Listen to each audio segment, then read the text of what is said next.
بەڕێزان بەردەوامین گفتگۆ دەکەین لەبارەی پەیوەندیەکان هەرێمی کوردستان لەگەڵ بەغدا لەم حکوومەتە تازەیەدا بەکوێ دەگا. هەرێمی کوردستان بەم دۆخەوە کە ئێستا تێدایە لە چوارچێوەی گۆڕانکاریانی کە لە ژیان و لە ناوچەکەمان ڕوودەدەن و هەرێمی کوردستانیش بەم دۆخەوە پەیوەندیەکانی لەگەڵ بەغدا چۆن دەبێت؟ ئایندەی هەرێمی کوردستان چۆن دەبێت؟ گفتگوێم پرسو باس بابەتاکەین لەگەڵ زۆر بەڕێز کاکا محەممەد شۆڤەکاری سیاسی کاکەوە سڵاو لێبێ. زۆر بەخێر بی. لە چوارچێوەی گۆڕانکاریانی کە لە جیهان و لە ناوچەکەمان ڕوودەدەن دۆخی هەرێمی کوردستان چۆن دەبینی کاکەوە؟ زۆر سپاس. لە ڕاستیدا دۆخی هەرێمی کوردستان بەداخەوە دەڵێم کە ئێستا لە دۆخێکی زۆر خراپدایە، زۆر ینی لە خوار ئاستی ئەو گۆڕانکاریە گەورە و گرنگانن کە لە ناوچەکە و لە جیهاندا ڕوودەدەن کە سەرکردایەتی سیاسی کورد و حکوومەتی هەرێمی کوردستان با بڵێن دامەزراوە شەرعیەکان لە ڕاستیدا دەتوانین بڵێن کە هەم پەرتەوازەی ناوماڵی کورد زیاتر قوڵ بۆتەوە و هەم لە هەمان کاتیشدا دامەزراوەکان با بڵێن شەرعیەتیان کەوتوتە ژێر پرسیارەوە بە حکمی ئەوەی هەڵبژاردن و بۆ 19 مانگ دەستێکراوە و تا ئێستا سەرۆکایەتی پەرلەمان و حکوومەت هەڵ نەبژێردراوە و دیاری نەکراوە. ئەمە وا دەکات کە کورد لە ڕاستیدا نەتوانێت کە ببێتە یاریکەرێکی ئەکتیڤ وە کاریگەر هەم لە چوارچەوەی عێراق و ناوچەکە هەم لە با بڵێن پەیوەندی نێودەوڵەتەکان. بۆیە ئێستا لە ڕاستیدا پێش هەموو شتێک گرنگە کورد جارێ یعنی لانی کەم چاو بۆ دابخشێنێتەوە کە ئەگەر دۆخە ناوخۆیەکەش بەو جۆرەکە با بڵێن خراپە و تا ئێستا بێباشی لێکراوە لەوەی چاکسازی پێویست بکرێت لە ڕووی سیاسی و ئابووری و لایەنەکانی تر، بەڵام ئەو گۆڕانکاری گەورانەی لە ناوچەکەدان وا دەکات کە استحقاقی یەکڕیزی ناوماڵی کورد بەهێزتر بکاوە پێویستە دووربینێکی سیاسی زیاتر لەلایەن سەرکردایەتی سیاسی کوردەوە بەدی بکرێت بۆ ئەوەی بتوانرێت لە پێناوی پاراستنی هەرێمی کوردستان، لە پێناوی بەرژەوەندی کورد، لە پێناوی ڕێخستنەوەی پەیوەندیەکان لەگەڵ بەغدا لەگەڵ ناوچەکە بتوانرێت لانی کەمی ئەو یەکڕیزیە دابین بکەن لە نێوان خۆیاندا. باشە کاکەوە تۆ لە بەغدا بووی ساڵانێک بە پێزبوونی خۆت کەم حکوومەتە تازەیە دەبینی، ینی چی لێ دەخوێنی تۆ؟ لە ڕاستیدا ئەم حکوومەتە تازەیە جارێ زووە ئێمە حکمی لەسەر بدەین، بەڵام ئەوەی کە لە حکوومەتەکانی پێشوش وە ئەم حکوومەتە تازەیەش کە پێویستە کورد خوێندنەوەیەکی واقعیانەی بۆ پەیوەندی نێوان هەرێم و بەغدا هەبێ. ئێمە لە ساڵانی ڕابردوودا لە ڕاستیدا ینی پێم وایە کورد جگە لە نەبوونی یەکڕیزیەکە خوێندنەوەیەک وا بڵێن وردبینێکی باشی نەبووە بۆ ئەوەی پەیوەندی نێوان هەرێم و بەغدا چۆن بێ. ئێمە بمانەوە نەمانەوێ عێراق قوڵایی استراتیژی هەرێمی کوردستانە. لە هەموو دنیاش یعنی ئەمریکا وڵاتانی تری دنیاش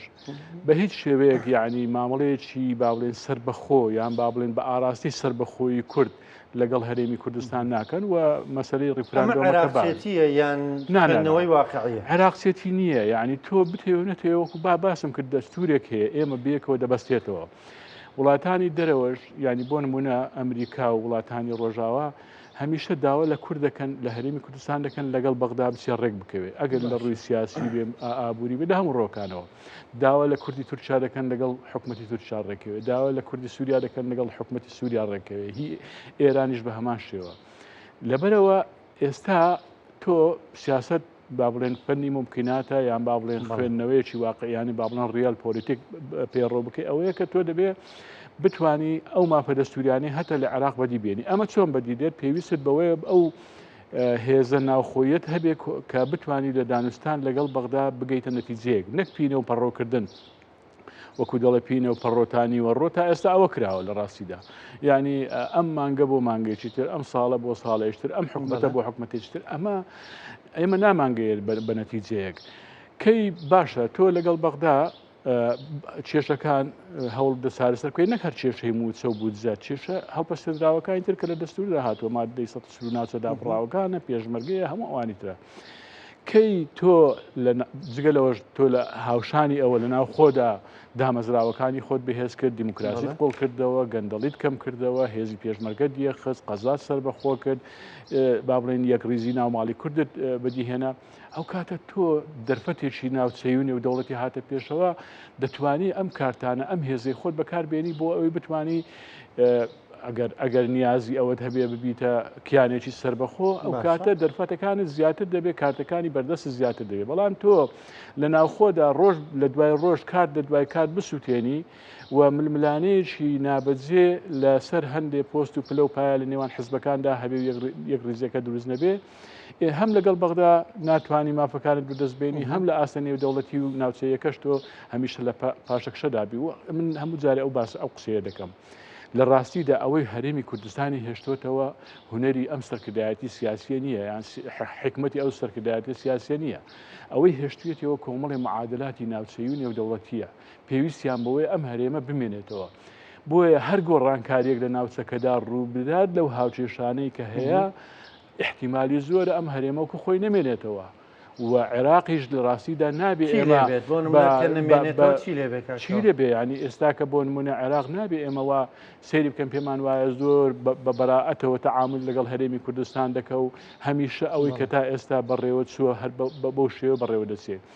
ڕەنگە دواتر کە تۆ زیاتر لەوەی هەیە لاوازبی گۆڕانکاری لە ناوچەکە ڕوو بدات چێ دەڵێ ئەو کاتە بەغدا و عەرەب بە شێوەیەکی گشتی مامەڵەیەکی وارد لەگەڵ دەکە کە تۆ ئەو دەسەڵات و پێگەی هەرێمی کوردستان نەبێ و ئەسڵەن بێن سەر لە نوێ لە ڕێگ و ڕیشەوە گۆڕانکاری لە پەیوەندەکانی کورد و عێراق بکەن لەوەی کە گۆڕانکاری تەنانەت لە دەستوریش بێتە پێشەوە چێ دەڵێ هەموو ئەوانە یعنی دەزانی ئێستا یەکێک لەو کێشانی کە هەیە باز لەوە دەکرێت دەستور دەبێت سێ لەسەر چواری سێ محافەزە ئەگەر دژی بندێک و ئەگەر تۆ لە ناوخۆدا گاپی بینی دەسەڵات و هەرێم خەڵک زۆر قوڵ بووە ڕەنگە ئەو کاتە ئەتو ئەوە بەدەستنێنی ڕێگری لە هەندێک گۆڕانکاری دەستوری کەچکە ئێستا کە خەڵک لەبەر ئەوەی کە زۆر بێتاقەت بووە لە سیاسەتی سەرکردایەتی کورد و حکوومەتی هەرێمی کوردستان لە زۆر بواردا تەمەنا بە بەغدا دەخوازن کە ئەمە کارەساتە لە ڕاستی پێ دوایە بگابەوە خەڵک بیر لە شتی وا بکاتەوە ئاخر تۆ ئەم دۆخە بەردەوام بێ ژیانی خەڵک بەو شێوەیە بێ مەینێتەکان بەردەوام بن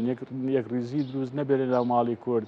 لە ڕاستیدا خەڵک ژیانی دەوێ گوزەرانی دەوێ یعنی تۆ ئێستا مەسەنە سەرکردایەتی کورد ناکرێ هەتۆ هەمیشە شعاراتی نەتەوەی بەرز بکەیتەوە کە دەستکەوتێک دەبێ تۆ هەمووی بۆ خۆت بێ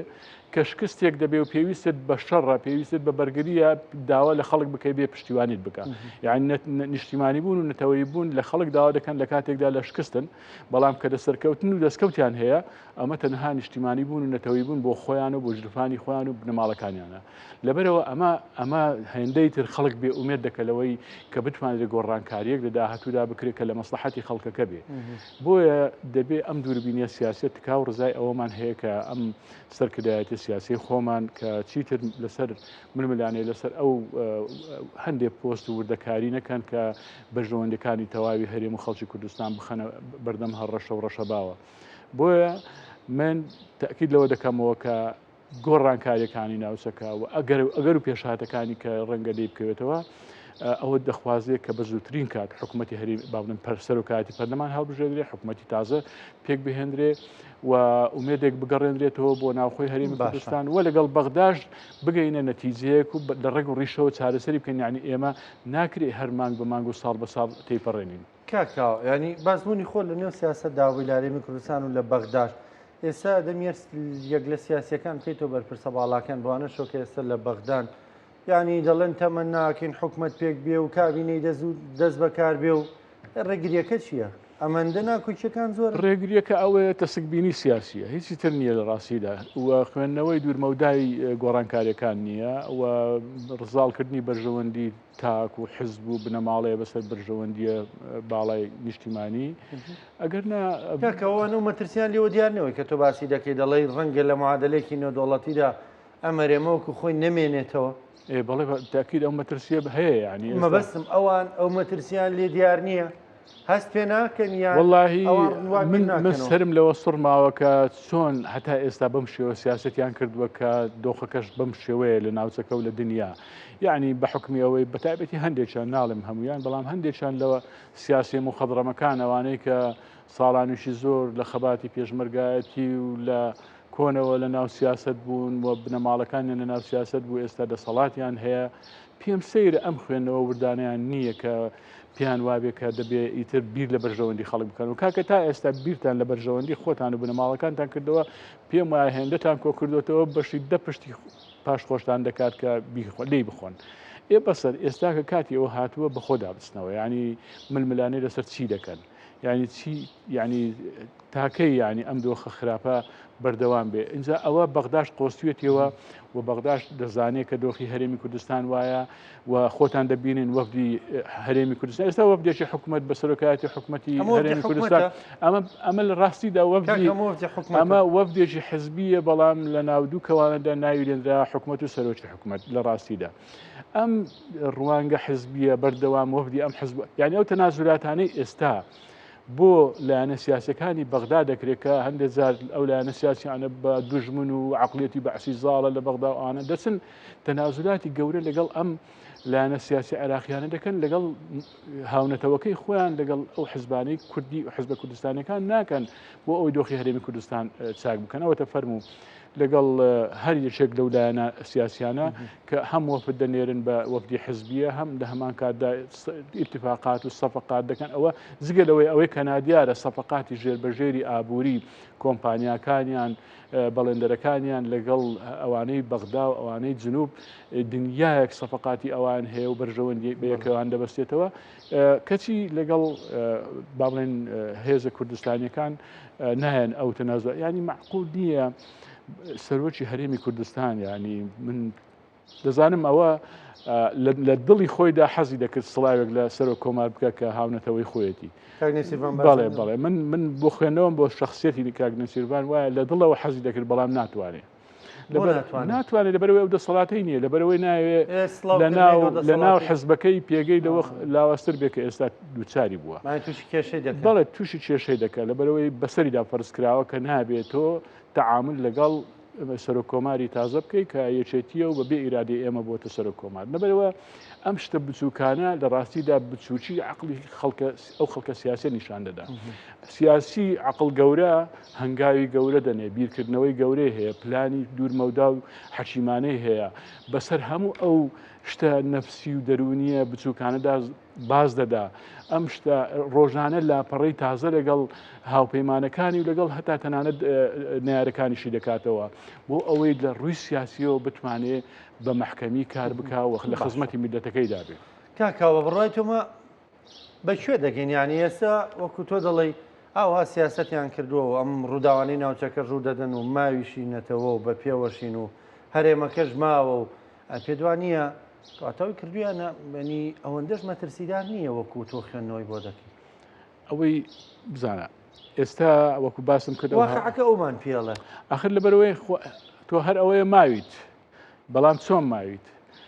بە شێوەیەک وایت سپێگەیەکت هەیە تۆ بەس تەنها مقارنەی هەرێمی کوردستان بکە لە دوای ڕوخانی ڕژێمی سەدامەوە لە 2003 بەدواوە لە ناو حکوومەتەکان، لە بەرنامەی حکوومەتەکان، لە پەیوەندیمان بە بەغدا، لە بوون و ڕۆڵمان لە بڕیاری سیاسی و مەطبەخی سیاسی عراقی چەند دەست و ڕۆڵمان هەبووە. هەموو ئەوانە بخوێنەوە لەگەڵ ئەمڕۆ تەواو وازەحە کە زۆر لە پاشەکشەداین و پاشەکشەیەک نییە کە لە خاڵێک داوەستا بێ، پاشەکشەکە بەردەوامە بەرەو هەڵدێر دەمان بە. ئەمە دەبێ خوێندنەوەمان ئاوا بێ، ینی ئەوەی کە هەیە وەکو باسم کرد کە دڵم هەندێک هاوچی شەی ناوچەوەی کاکە لەبەرەوەی بەڕوونی بڵێن لەبەرەوەی ئێستا ئەمریکا و ڕۆژاوە پێویستیان بەوەی هەرێمێکی کوردستانی لەم منتیقەیە هەبێ، هەم بۆ ململانەکانیان لەگەڵ ئێران پێویستیانە، هەم بۆ ئەوەی کە با بڵێن هاوسەنجی سوننە و شیعە لە عێراقدا ڕابژێریکە ئەوەیەک بە لە هۆکارەکانی دروستکردنی دەوڵەتی عێراق و لکانی ویلایەتی مووسڵ بە عێراق تا ئێستاشی لەگەڵ بێ ئەم هۆکار و کاریگەریە ماوە و بۆ ئەوەی ئیتر ئەو نفوزەی ئێران ئەو هەژمونی ئێران بەسەر عێراق و لە ڕێگەی شیعەوە هەیەی لە ڕێگەی بە تەنها سوننەی عەرەبەوە پێی ناکرێت بە بوونی هەرێمێکی کوردستان کە هەمیشە هەوڵ دەدا دەڵێ هەرێمێکی جێگیر و بەهێز بێ، بەڵام کوردنی کردووە پێویستی بەو هەرێمەیە بۆ ئەوەی ئەو هاوسەنجە ڕابگرێت. ئەمانەیە هەرێمی کوردستانی هێشتوەتەوە و دۆخەکەی بە والێ کردووە کە بەو شێوەیە سەرڕای لاوازی و سیاسەتیش کەس خواردنی سەرکردایەتی سیاسی کورد بمێنێتەوە. ئەگەر وەکو کەسێک کە لە سیاست دابوو ئێستش بەردەوام چی بە سەرکردایەتی سیاسی کورد دەڵێ؟ من هەر ئەوەیە کە ینی گەیشتۆتەوەی کە بڵێن تکاو ڕزاتان لێ دەکەن چکەوەکو باسمان کرد خوێندنەوەیان کە